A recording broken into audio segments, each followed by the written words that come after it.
We have a few new things coming in. I'll do that part first. Everything else that is new has been delayed, and that's all right. How do you do this? Why don't you share with us? Because we've talked about it, and I've talked to other people about it. Share with us the struggles. What's going on in the industry with the supply chain and everything? That pretty much explains it. Yeah. So it's a mix between two things. One, yeah, definitely supply chain is it's interesting. I mean, a lot of places, especially a lot of places on the West Coast, they're still not back to work. Some of our reels that we pick up, like they are not doing production at all.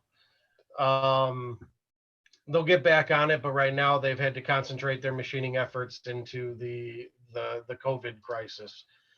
A lot of things that we get are we'll get little notes in our packaging that, hey, we have the stuff, but we're having trouble fulfilling it. We don't have the people to actually pull. On top of that, in 2020, there were the last statistic I heard, over 10 million more fishing licenses sold. Even if we carved off 5% of that to the fly fishing world, it's going to be hard to keep up. So that's what we're seeing. I mean, companies like Sage and Sims and all that, they can get the material, they're handmade or they're US made products. But we've pretty much found ourselves just kind of waiting in line because the demand is so high. So it's been interesting that way. It's kind of a new way of how we have to run the business, like any business, really. If anybody's in manufacturing or anything like that out of this group, you're probably dealing with the same thing we are. But product, it's kind of interesting because product trickles in every day. Something new literally comes into the shop every day that you ordered last September, July, even in some cases. And they show up now and you've completely forgot about the product. You're like, oh yeah, I forgot I have this coming. And so it's kind of a neat little treat every day when we unpack boxes, because we're like, oh, I forgot about this. And I remember it being really cool back then. The businesses, the fly fishing community, even from the business side, has really come to rescue a lot of shops. It's been very cool, very humbling in a lot of ways. A lot of guys that, hey, this is where we're at. We understand you're closed down. You've got, we're letting 3 people in at a time, or however many people are comfortable, 25%, whatever that means. They get that we can't push as hard as we usually do through our conventional ways of selling, that they've been totally awesome with us. So big props there. What's your take on what I'm hearing, that more people are getting into the sport? Big time. There's hook shortages, there's 5 rod shortages, you can't get materials. What's going on with that? So if you can see behind me, you see my rods against the wall. You see these gaps right here. It looks, because it's a far away, but those are gaps of 4 or 5 rods at a time, right? So if you've been to my shop and you know who I am, I don't like having anything not in stock. We look at my rod wall, or my wader wall for that matter, and we have 25 open spaces, and that is strictly, as they tell us anyway, just demand. We can't keep up. I think I have 2 8-weights in the store right now. I think I have maybe two 6-weights. 5-weights, or there's no way. But we get them in, and we I don't know, our customers have been they get it, they understand. So you know, a lot of them have been like, hey, I'm going to get something. I know you guys are, can get it for me. Let's just place the order and I'll take it when when it comes in, which is pretty much invaluable. Now, they're saying that come March, April, May, so June, that things will be back on track. I cross my fingers, but I don't know if that's going to be the case. We'll see. You know, but there's always something. I mean, I have a wide variety of stuff, so I can always figure something out. We certainly haven't gotten to any kind of hopeless place yet. You know, what I can tell you guys now from a fly fishing, you know, shop perspective, if you're thinking about new waders, if you're thinking about new boots, or if you're thinking about a rod, do it sooner rather than later, because that's all US made stuff. And like I said, if there were 10 million more fishing licenses sold, and fly fishing community even carved off 5% of that, where, you know, we're going to be backstocked until everybody's kind of fitted, and then it'll go back up.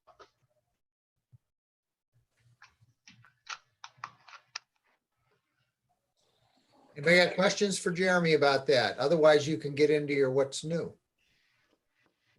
Yeah. The probably the biggest thing that we're seeing right now that's pretty cool, and we just got clinicked on it, are again, and everybody hates to talk about it, but it's the most interesting, or probably the most interesting thing to learn about, and if not the most important thing, are fly lines. So Rio, in the last 3 months or so, if you followed it, have dropped their 2 new lines, 2 new style lines. So the Rio Golds that you know, or Grands or any of them, have gone away. So now they've come out with like the new Premier stuff, which is pretty comparable. They changed the coating to I don't know if you can see it, but what's called slick cast. And then their Premier lines, or I'm sorry, that's their Premier. This one's their Elite lines. They've started playing with that Plus, that Connect Core Plus, and the slick cast there.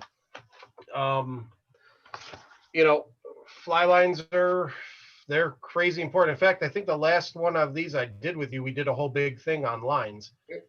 And we talked about cores and how important that is. I was out fishing these guys a couple weeks ago, and these new slick cast stuff, I mean, a normal cast that we put out, call it 30 feet, just without even thinking about it, we're overshooting it by, you know, 10, 15 feet for something that's a quick up and down. So that's pretty impressive. The big thing that they've done with that Connect Core is fly lines stretch at about 26%. So if you were to pull your line, you'd get a noticeable stretch. You can do it, especially saltwater lines. With these new Connect Core, what they used to have when they had these, the original Connect Core before it went to the Elite, was 6% stretch. They've now kind of extended that to about 10%. And what that's allowed them to do is really center the core of your fly lines. If you have any old lines, you can actually feel it if you've ever thought about it. But if you take a line and pull it tight, like put it on something or put it around your shoe and pull on it and feel down the fly line, in some spots you can feel the core kind of poke through. Rio in particular has done an amazing job of keeping that core very, very centered while they put the coatings over it, which just comes back to feedback of the line. And then lines like that, with now 10% stretch, you get a little bit more feel and connection. So that's the big one with lines. Scientific Anglers coming out with crazy new tapers. Sims, I don't know if you guys can see it or not. Sims came out with a new wader this year. It's a Gore-Tex wader that doesn't quite hurt the bank as bad as your G3s and G4s. These are the Guide Classics. If you had a pair of Gore-Tex waders before the G3s came out, they went back to that style and saved you about $150 into a Gore-Tex wader. That's really the big things that have come out that are, you know, extremely noticeable. I mean, there's been a few pack changes and things like that, new colors, but they're doing that on purpose this year. They had big, what we would call now spring 21. They dialed it back. They made a conscious decision to dial it back so that we weren't overloaded in an uncertain year, to having a bunch of new stuff coming in until we kind of figure out where we're at. So they've looked out for us in that respect, which goes a long way. With regards to fly lines, have they changed the cores at all?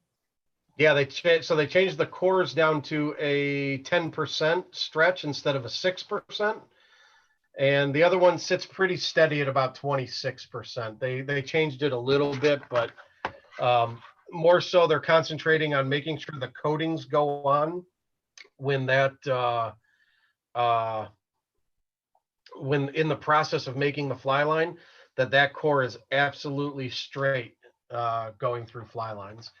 If you guys have never seen that before, stop by and I can show you. I've got a line back here where you can feel the core kind of wave through the fly line. It's an older line. They've since fixed it, but there was a run that I don't know how it got through, but it was enough that when I was putting it on the line winder and running it through my fingers, I was like, what is that? What does that feel in there? So I took it off. I ended up selling the guy a different line, but I sent it into him, and it was part of a run that was pretty goofy. So it's incredibly important that the cores of fly lines, and a lot of people, they don't think about it. They just put on a new fly line. So are they still Dacron? Are they using monofilament now or what? There's a mix of both. It's a Dacron for the non-stretch, and then most of your saltwater lines are going to be monofilament or any kind of warm water line that they put out.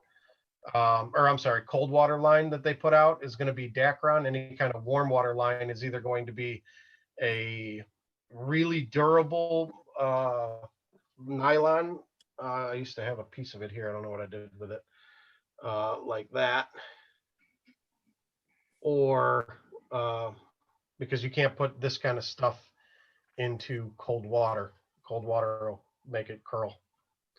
But for the most parts and for the higher end lines that are trout lines, cold water lines, they've gone to a full braided Dacron, made it skinnier, made it stronger, but more importantly, kept it straighter. So you said that there's a definite improvement in your. Yeah, oh, it's noticeable.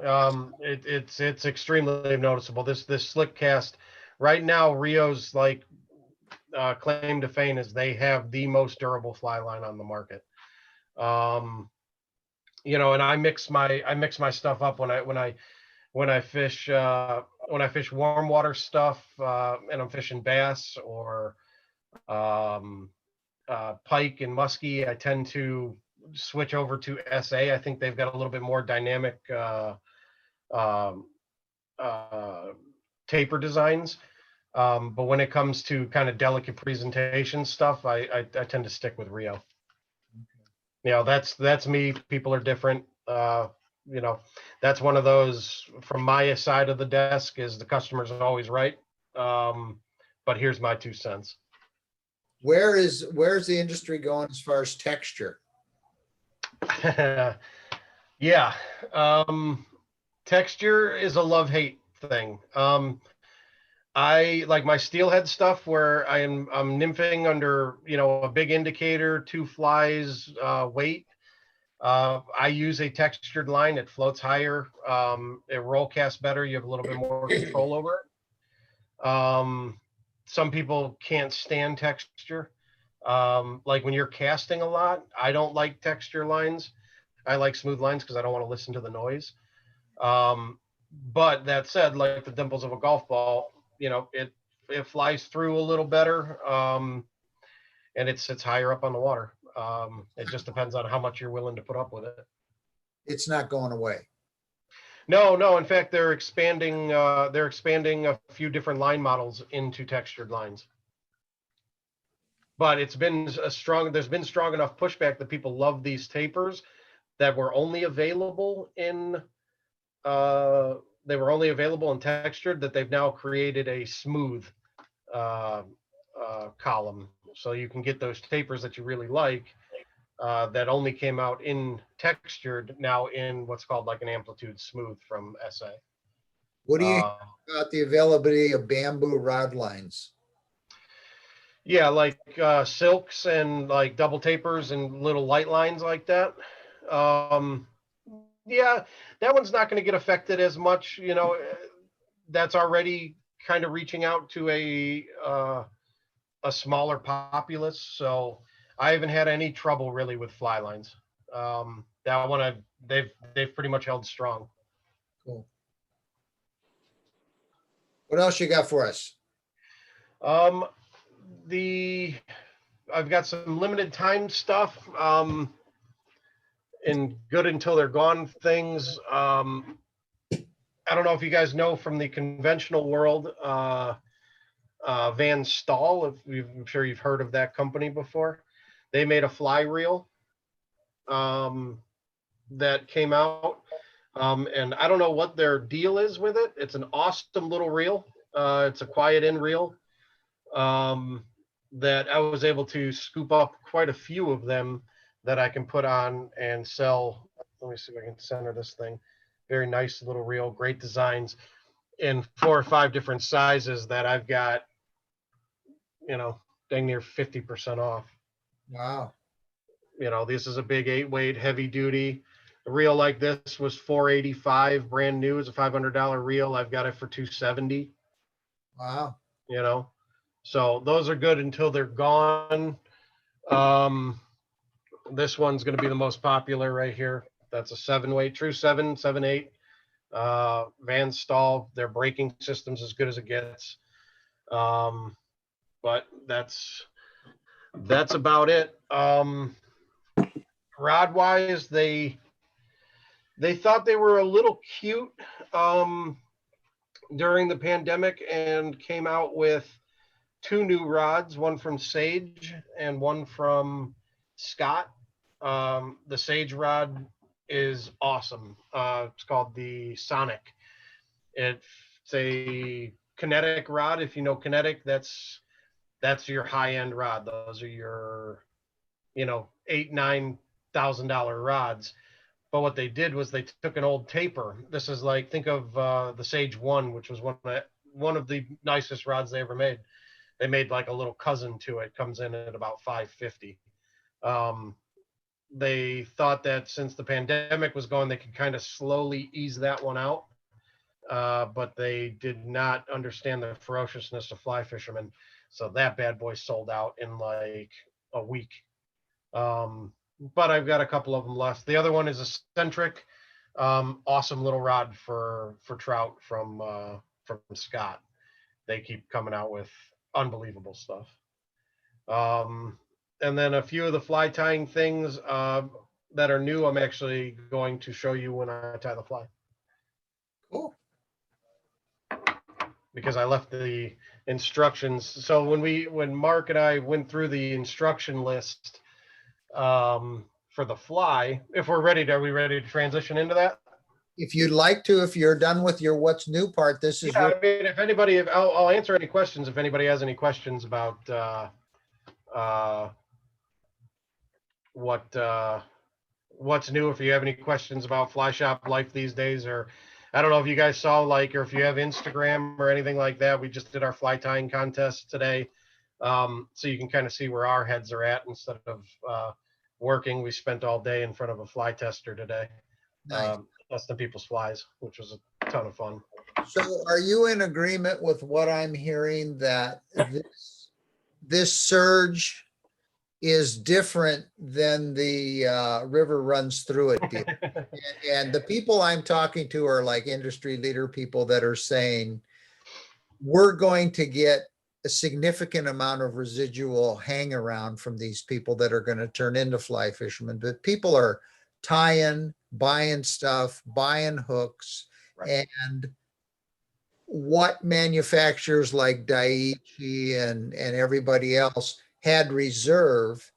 I mean, they ended up blowing through that because they just couldn't keep stuff in stock. And it's an interesting deal. I mean, it's a boom for the industry probably, but Yeah. how's it affecting you on a retail end of it, like your store? Um, the only reason we've kind of survived is because and yeah, no, absolutely. We'll see some residual from this for sure. It just, it happened to it. And as most of you guys know, even from like you've got kind of three classes, right? You've got the guys that converted, right? I fished all my life and now I found all this time and I wanted to try something new. And now they're going to get into fly fishing. They already know how to fish. They get it. They know where fish are. They know how to do that.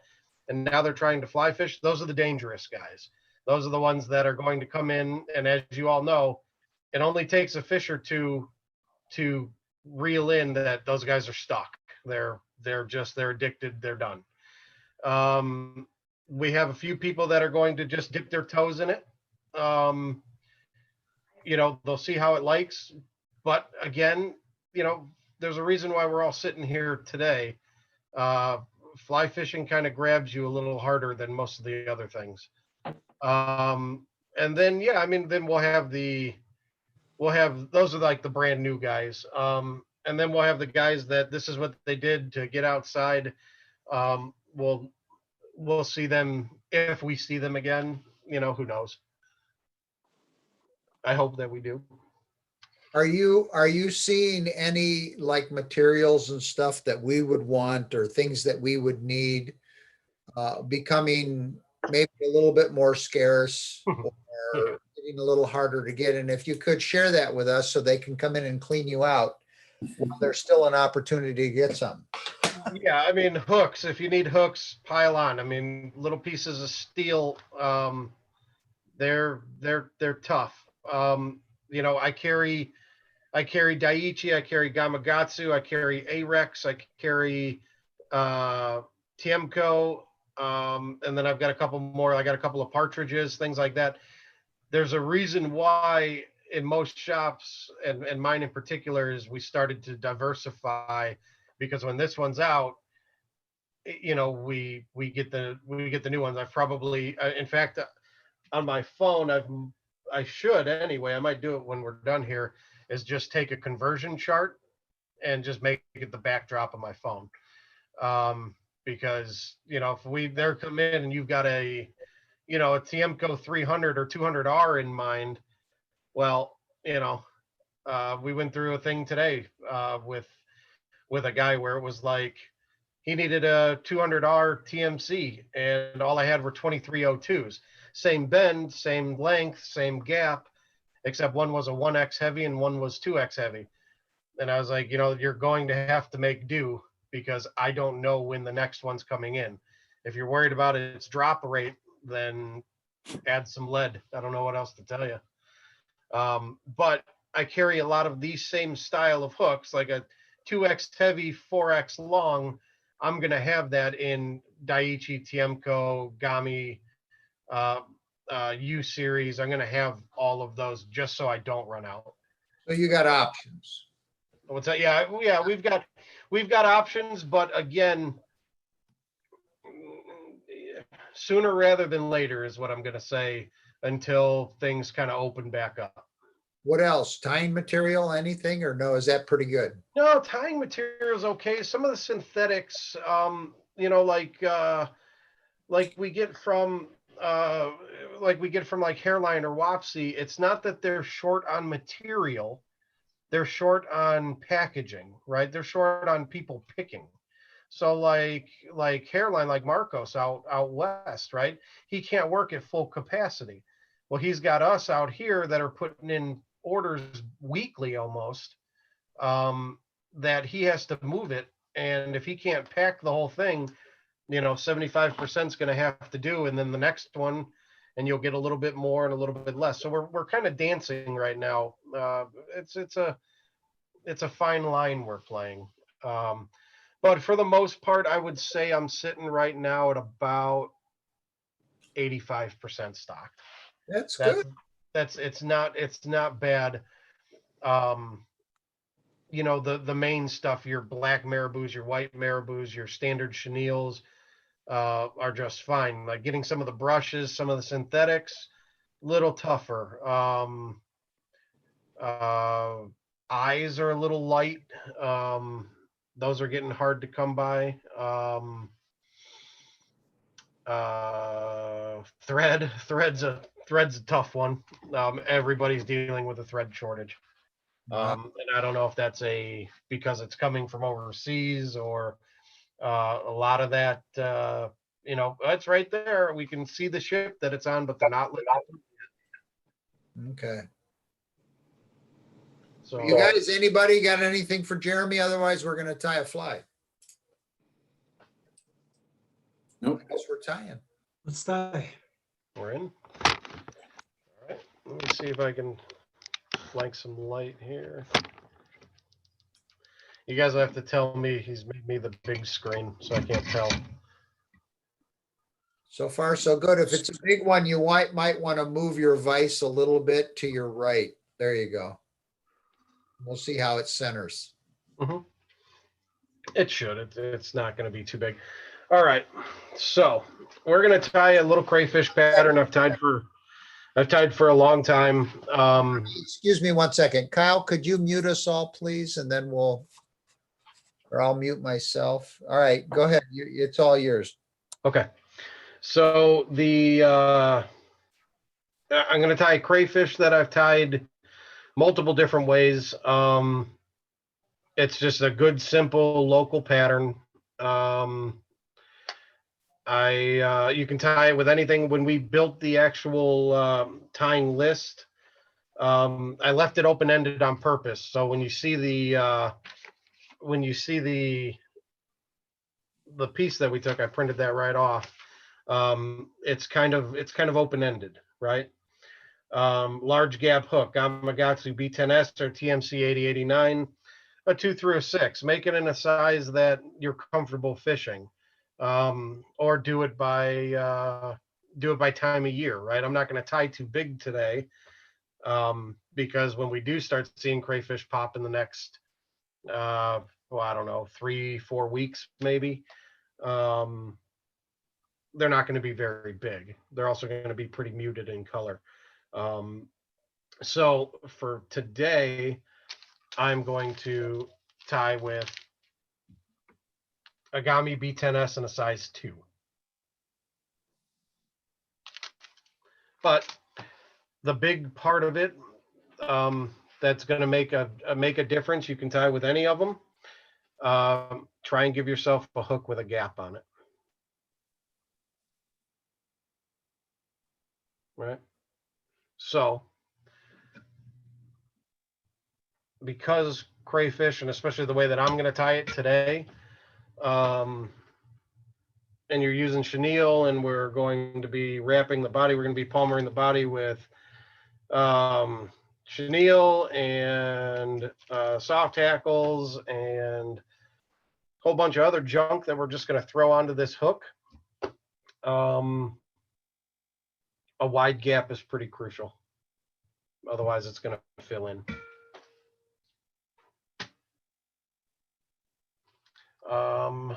So, is everybody up and ready? Otherwise, everybody's muted, right? So, and you guys can all hear me, right? Yeah, shake your heads, yes. You sound good. All right. So, I'm going to use a couple new bobbins. I'm actually going to show you this bobbin. I'm not going to tie with it because I'll need it for something else. This is a Stanfo adjustable, right? So you can put tension on your line just by sliding this back and forth. What we're tying is a 140 You don't have to use the 140. What did I put on there? 140. More of a natural color. I'm going to use black, just because it's not crucial. Most of it should be covered up, but thick enough that it's going to that you're going to be able to kind of crank on it a little bit. This one that I'm tying with, that's a right bobbin, adjustable again. I like adjustable bobbins. That way I don't have to control pressure by squeezing my hand. I just let the bobbin do the work for me. And then we're just going to lay a base, and we're going to push it all the way to about halfway. And we're going to clean it up from there. And we're done.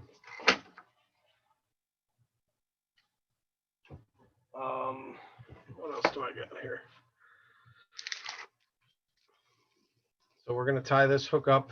We will want this fly to fish hook up, because in theory it's going to be down in the rocks and crawling around. So you want this on the bottom.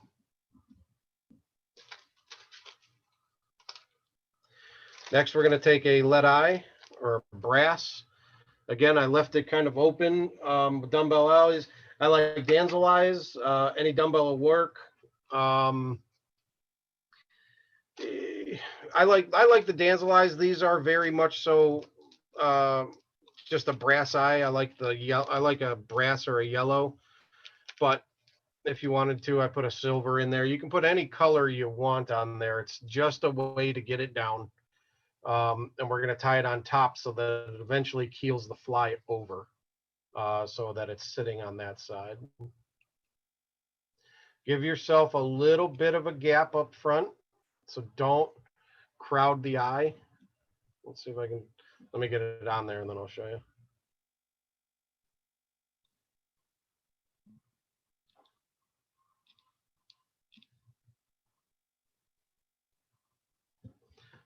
So I've got a little bit of gap right there.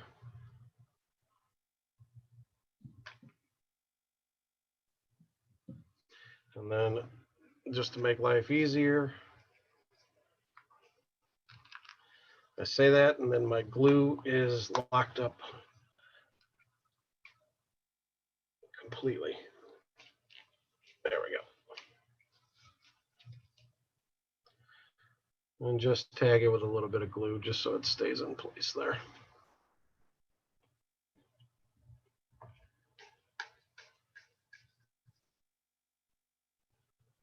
Put that somewhere I don't spill it. All right. Everybody there? Ish. Okay.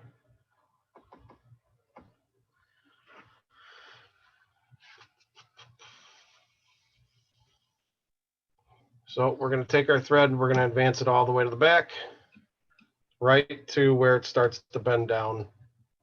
We're going to leave it there. All right. Next comes the fun part. So from Hairline, EP came out with a new Uvx Crustacean Eye. See if I can get it right there, right? Kind of hard to see, but what that is that. Now, you don't have to buy these. You can do it yourself. Who did I see earlier? Somebody earlier had a pretty cool one that I had never seen. Who was that? Jim Warren? You had that little brush thing. Can you show that real quick? Because that was pretty neat.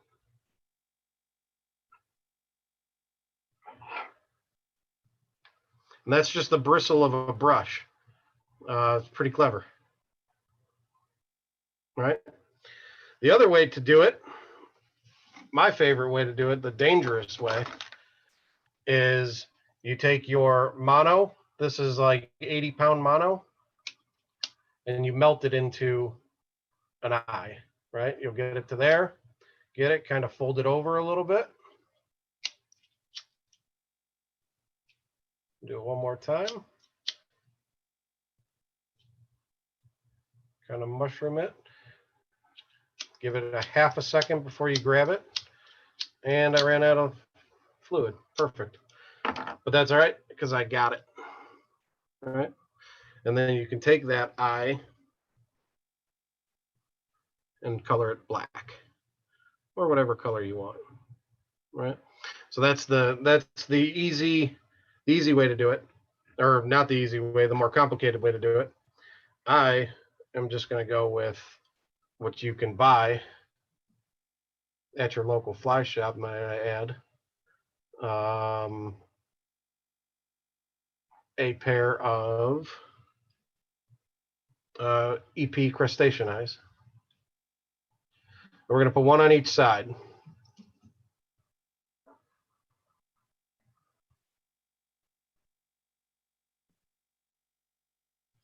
Wherever you want them to stick out. I know, Jim, we were talking about that a little earlier. Get it to stick out where it'll stick out that you can grab it. I mean, I think a lot of this is kind of for our eyes more so than for the fish. You know, if you've got a fish that is coming up and looking at your crayfish and laughing at you because your eyes are too small or not long enough, you've probably got other problems. And I would quit on those fish pretty quick. What you'll want to do a little bit is pull that eye out and put a couple of wraps so that they spread a little bit, right? And you're going to build a kind of like a thread dam between them. And you're going to see every time I put a little spread in there, that eye gets further away from me, which is what you want, right? And then you can hit them and get them up. And then you're going to trim these guys off here. You can leave them on a little longer if you want to build your body. I'm not going to, because I'm going to use a little thicker chenille type product that I'll show you guys in a minute. So there's your eyes. Mono, you can bend them up a little bit. You're going to work them back. Now, if you're going to use wire, now would be the time to tie it in. I'm not going to, because like I said, I'm going to use a little thicker chenille type body wrap. But if you're going to use regular chenille or anything like that, you could add a little bit of wire just to help it pop a little bit. Let me see what I got over here.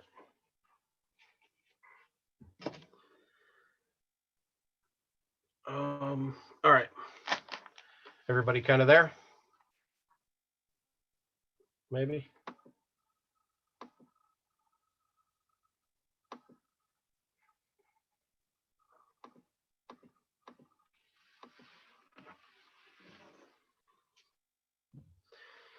All right. The next, we're going to make the little antenna. This is your black Flashabou or black rubber. Pretty much however you want to play it. I'm going to use rubber. It's a little easier to see, and I like the way it moves. Some people like a little bit of flash on their fly, so they can use a black Flashabou. I've done both. The other option, so here's your rubber, right? Is your just standard black Flashabou. The other stuff you can use that works really well is some of that Life Flex stuff.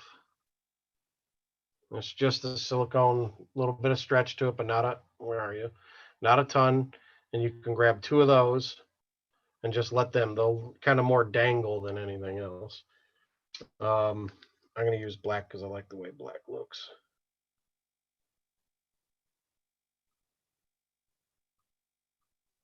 as soon as I get them apart.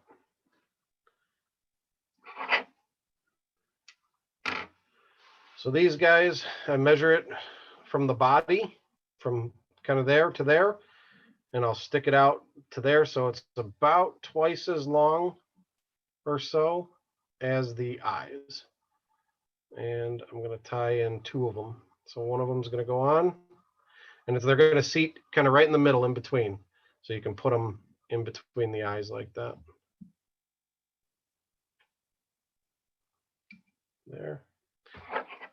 I'll trim it. You want them to kind of dangle down. They're just going to kind of push in the water a little bit. And I'm going to shore this one up to about the same length there. And I'm going to tie those in. I'm going to tuck them down and tie them in. We'll clean those up a little bit.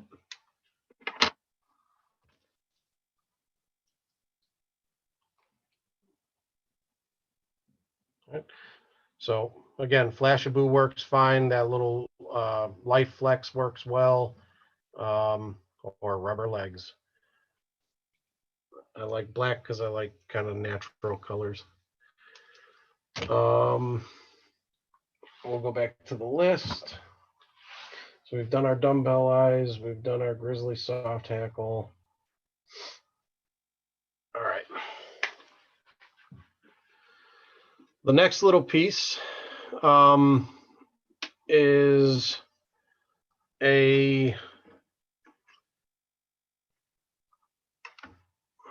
where are you? Is going to be putting on your, no, you know what? We're going to put our, what's it called in next?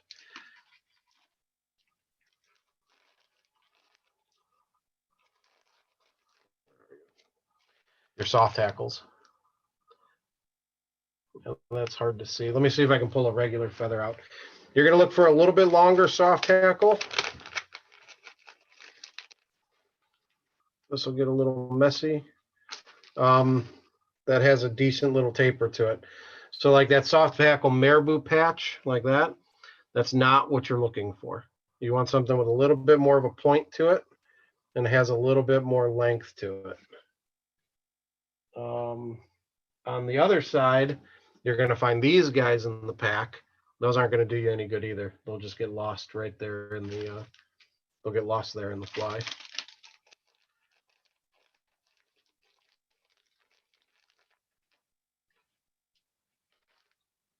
So what we're going to look for, there's a good one. It's kind of an in-between.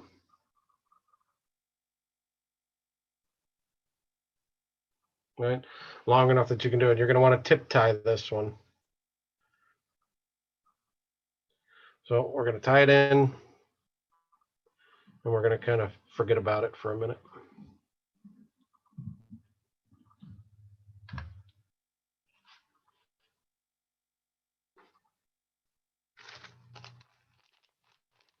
Wait before I make a mess.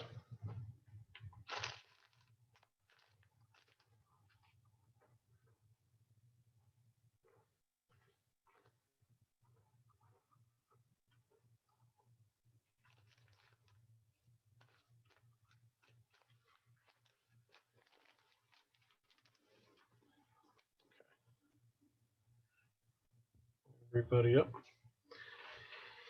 All right, next is going to be the chenille of your choosing. I'm going to use a little bit newer product. It's called UV Life Flex, Life Flex Wrap, and this one's going to be in an olive brown. It's a cool little material, actually. It's going to be hard to see. Can you guys see that okay? It's a chenille. These little legs, these are little rubber legs sticking out. Think of like the guard hairs. And then there's like an olive brown ice dub wrapped in the inside of it. It's cool material. You can take a pinch of that, cut it off.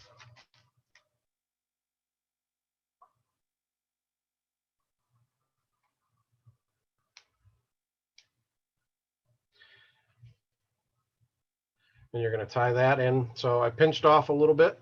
So you're just, where's the camera? So you're starting with just kind of a little bit of flex there, or the core, I should say.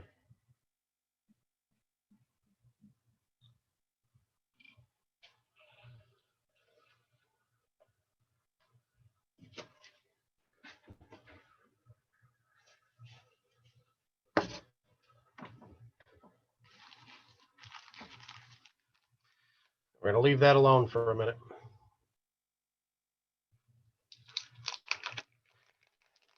Next comes your rabbit. So the one that I'm using is a crayfish orange, straight rabbit strip. This one's got a little variation in it. I don't know if you can tell on these cameras, but you can see it's got a little bit of kind of grizzly to it. It's a dark orange. Sometimes they change, sometimes they're different.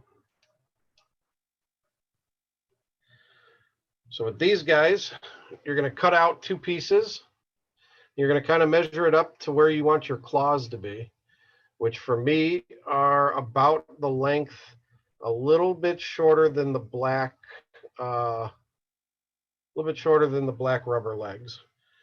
And you're going to cut these guys so that the hair, all right, is pointing forward, so this way, right?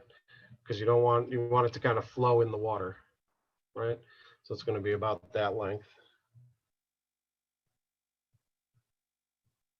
So you're going to cut those down. You're going to peel off a little bit so you've got hide, and that's where you're going to grab it. And you're going to pinch on the hide, and you're going to tie it in. You're going to do 1 on each side. There's 1 tied in, right? Grab one, try to be the somewhat same length with the fur pointing in the same direction.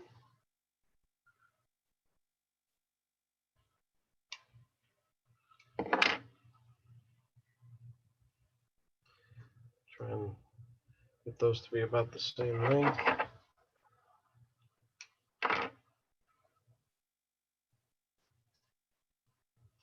And you're going to tie this one in on the other side. And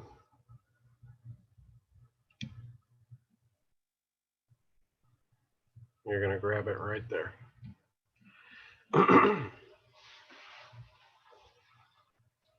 So you're going to start to get kind of that look to it.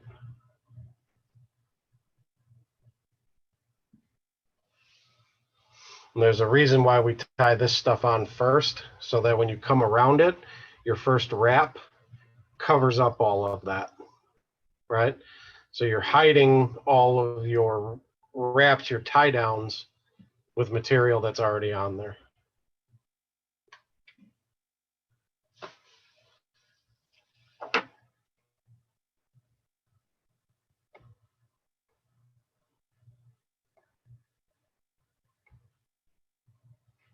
Okay.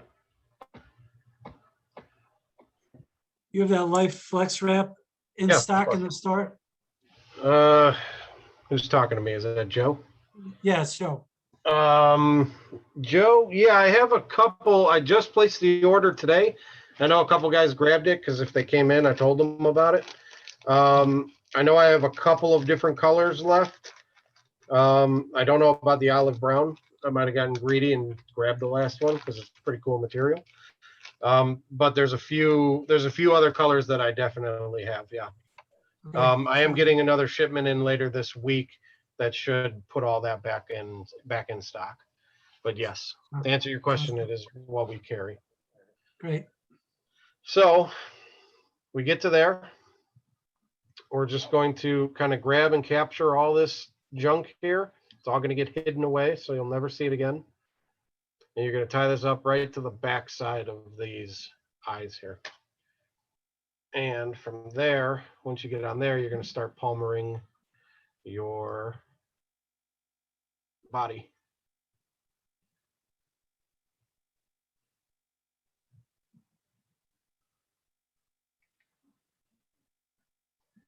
Let me tie that down.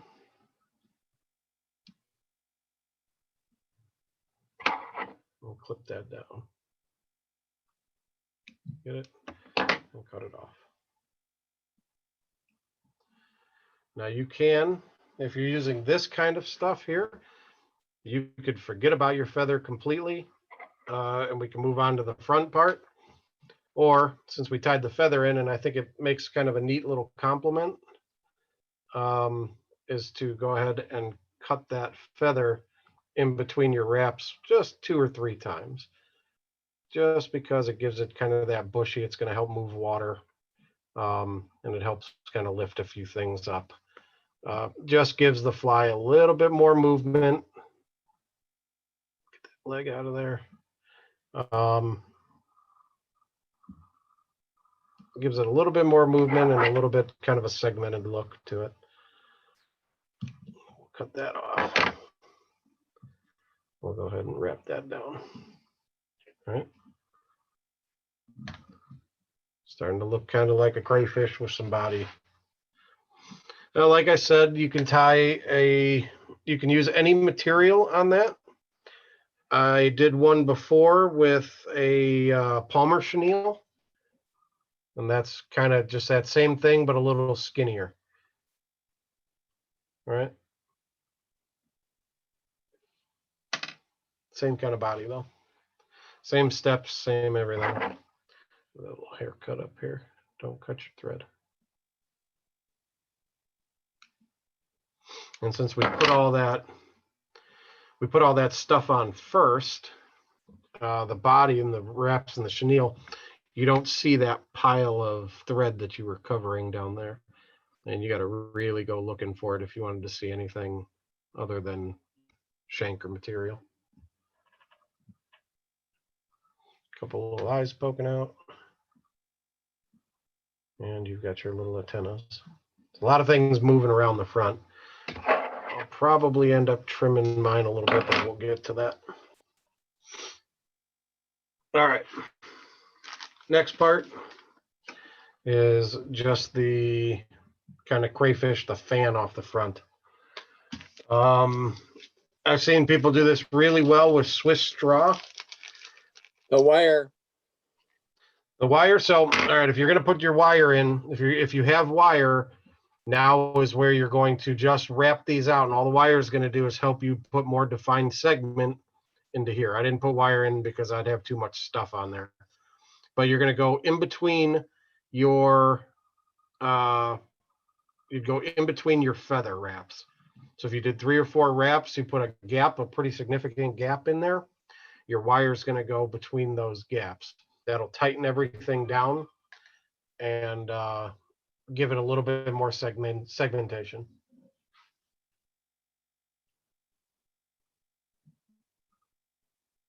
I think this one with the thinner body that I did, that one's got wire in it. Can't see it because it's pretty tucked in there, but you can see a little bit of it there.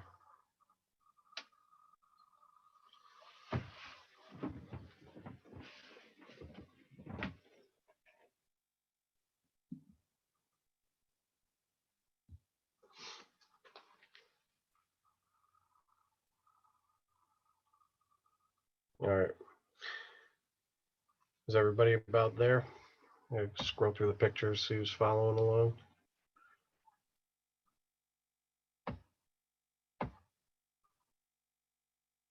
Looks like a few guys are tying along.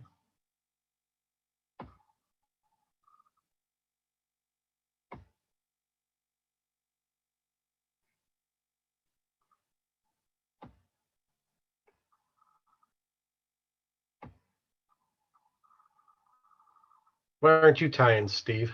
I know you got material to tie.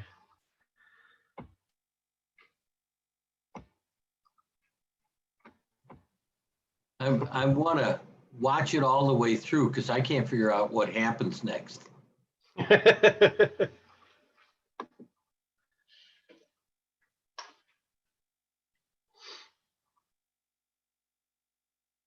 All right. Just down to the last couple parts. We're going to use some of my favorite material of all time, Arctic Fox. If you don't have Arctic Fox, what you can do, and I like a bright color. This one's a bright orange. It's Arctic Fox. And you want to use body hair. You don't want to use the tail. Tail's got too long a guard hair on it. Let me see what else I got over here. You can use like a bright piece of rabbit would work as well. I like Arctic Fox because it moves in the water really well.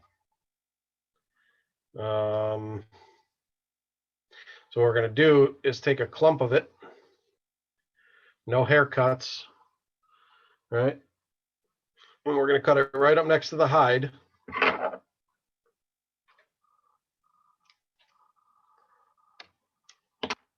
That's going to give us that kind of long clump right there. From there, we're going to grab it a little bit up, and we're going to lightly pull out some of these guard hairs. We don't need them. Having a couple of them is okay, but those long, stiff hairs, we don't want those. We want that under fur.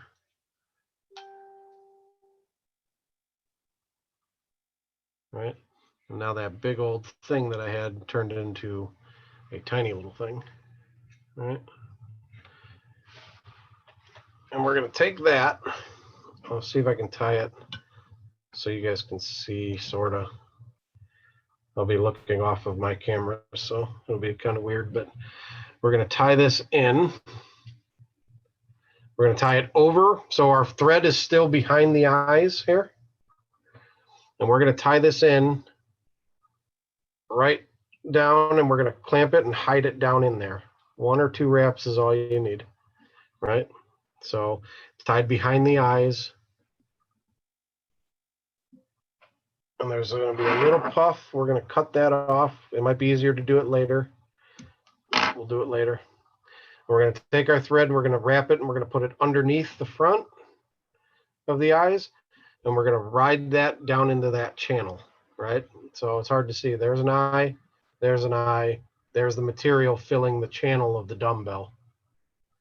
And we're going to take that and we're going to capture it down in 1 or 2 wraps.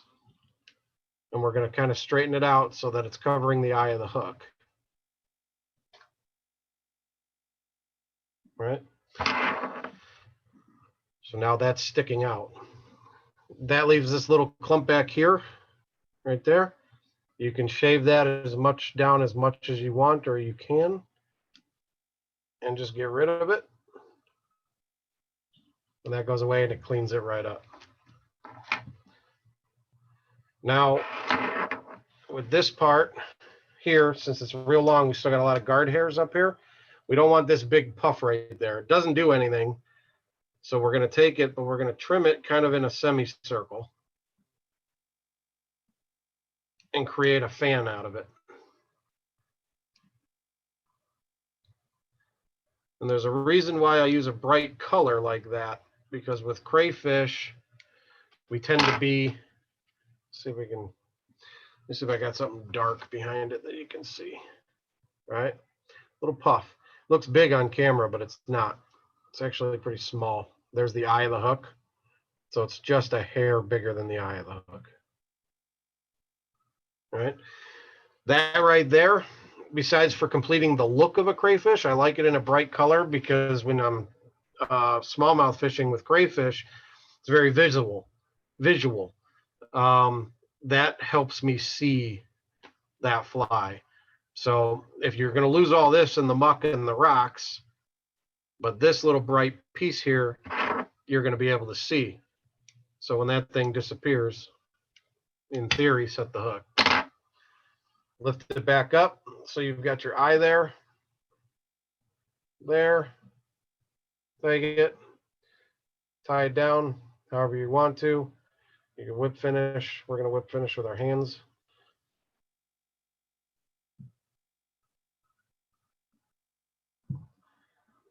That fly is all but almost done.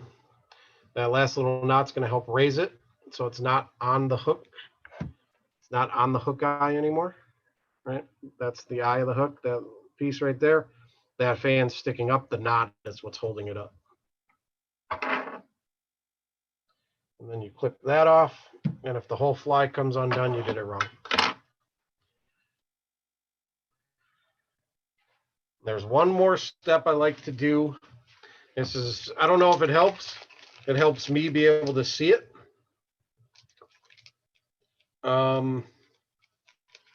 Is you take another bright piece. This is like a barred rabbit in hot orange and white. And I'm going to cut off a little tiny piece of it.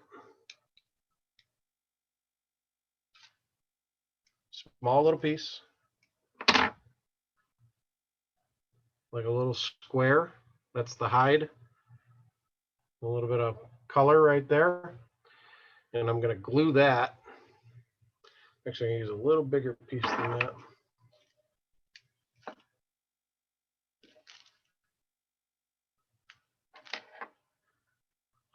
About that big. And I'm going to glue that in the same direction as my my claw. And it's just another viewpoint from the claw, right? So it's on the inside and it hangs down. It's just a little hot spot for you to see. So you take a little bit of glue, hit it on the hide side down, and you gently lay it onto the other hide and try not to get it on the hairs because it will stick to everything.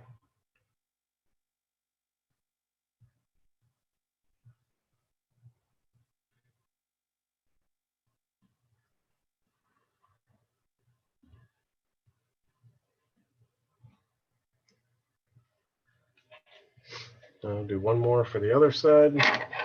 Press my luck.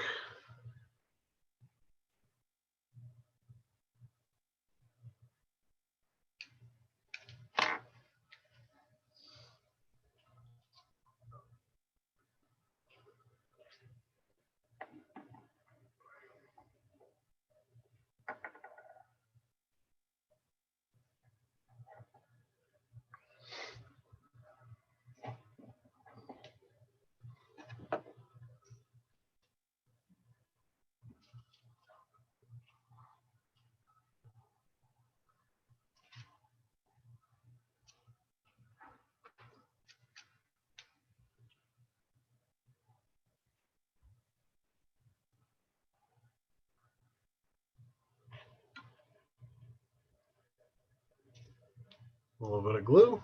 Whoop. Stuck to my finger, not the hide.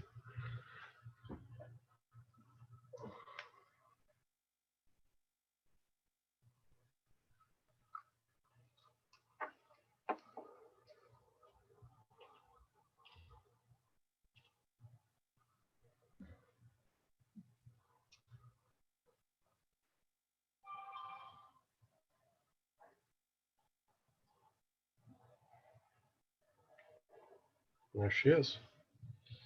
Just a little bit of orange for you to look at.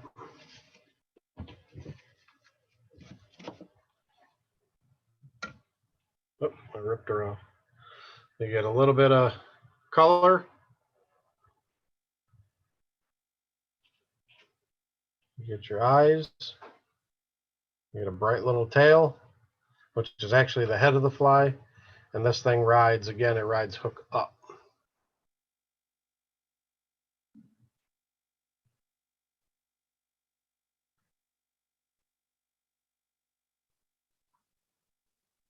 And that's your not so simple crayfish. Nice. That'll catch. It'll catch fish. It's caught plenty. Hey, Jeremy, the claws at the end, do you really need those? The claws? Oh, the Yeah. little strip? Yeah, the ones you glued on, No, especially on the Fox River. Where you can't see anything anyway. no. In fact, we were talking about it earlier when I was testing this fly out the other day when I was tying it. I forgot to put the claws on the one. That's a no claws. I looked at it and go, oh, I'm going to use this Life Flex stuff. This is pretty cool. And then I looked at it and was like, what's wrong with this fly? Oh my God, I forgot to put the claws on it. But no, not at all. That other part, again, those little spots there at the end, that's more for you. That's more for you to see what's happening, having yourself a little white spot. Like the Fox River, you'll see that little white before you see any kind of actual creature.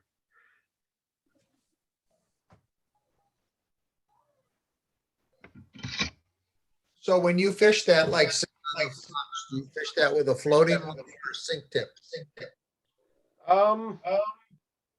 In the spring and fall, I'd have an intermediate or a sink tip on, just to get it down and slow. In the summertime, my guess is in the summer, they'll a floating line would be fine. It's going to be heavy enough. It's a pretty heavy fly that it will it'll get down pretty quick. Plus, you got low flows and things like that. Those fish should be pressed up tight to the bank. In theory, it won't need any kind of sinking line. All righty. You got questions for Jeremy before we move on to the surprise I promised? Hey, Jeremy, do you weight that with any lead wire? You can. I don't, because in the fall and the spring, I'm fishing a heavy sinking line. In the summer, if you need it to get down a little faster, yes, you can put weight into it, or you can use a heavier eye. Okay, and if you don't have the heavy, sinking line, go ahead and make it heavier. Yeah, absolutely. It's Yeah. all hidden underneath there. You can vary it up as much as you want. Or come by one of your new lines. That I like that idea. The tricky part is, and what's important, is the more stuff you put on there, like you start adding things in there, you want to make sure you have that clearance, right? So if you build up a big lead body that sits up another, I don't even know how much, but thicker, you don't want things to get into the way of your hook gap. Oh, Jeremy, I had a question too. What type of rod would you fish at with? About 6 weight or 7 weight or what type of rod would you fish that with? About 6 or 7 weight or 8 weight or? 6, 7, and 8. I think your 6 weight is a good, kind of a good all arounder. Your 7 weight, in my opinion, is like the perfect smallmouth rod, and the 8 weight is a good smallmouth rod if you're throwing.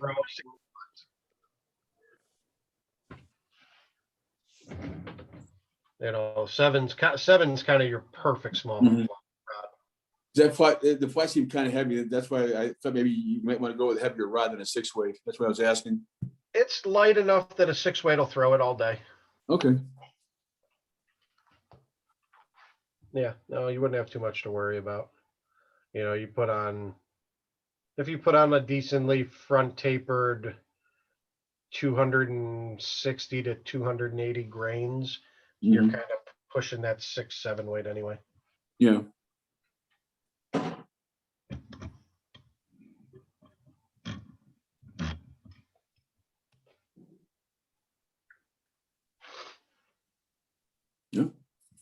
Jeremy, you had mentioned, the early season. What's the best size?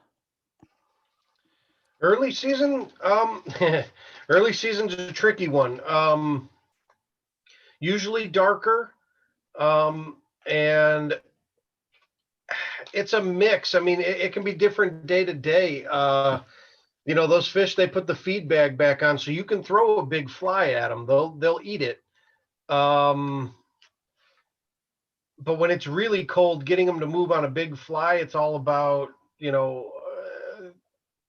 kind of calories in, calories out type deal, right? If it's too big, that might be too much for them to handle. But if it's on and they're eating, you could throw this fly up to probably 3 inches long and catch them. That's probably going to be like your late April, May stuff. June, you'd go back down to this size, 2-inch fly. July, those, June, they're changing colors a little bit. July and August, a little smaller. I tend to stick a little bit more on top. Get the fish on top water poppers, things like that. Or little cruising darting bait fish. And then the fall again, back down to this size as those things are about to crawl back into their little holes.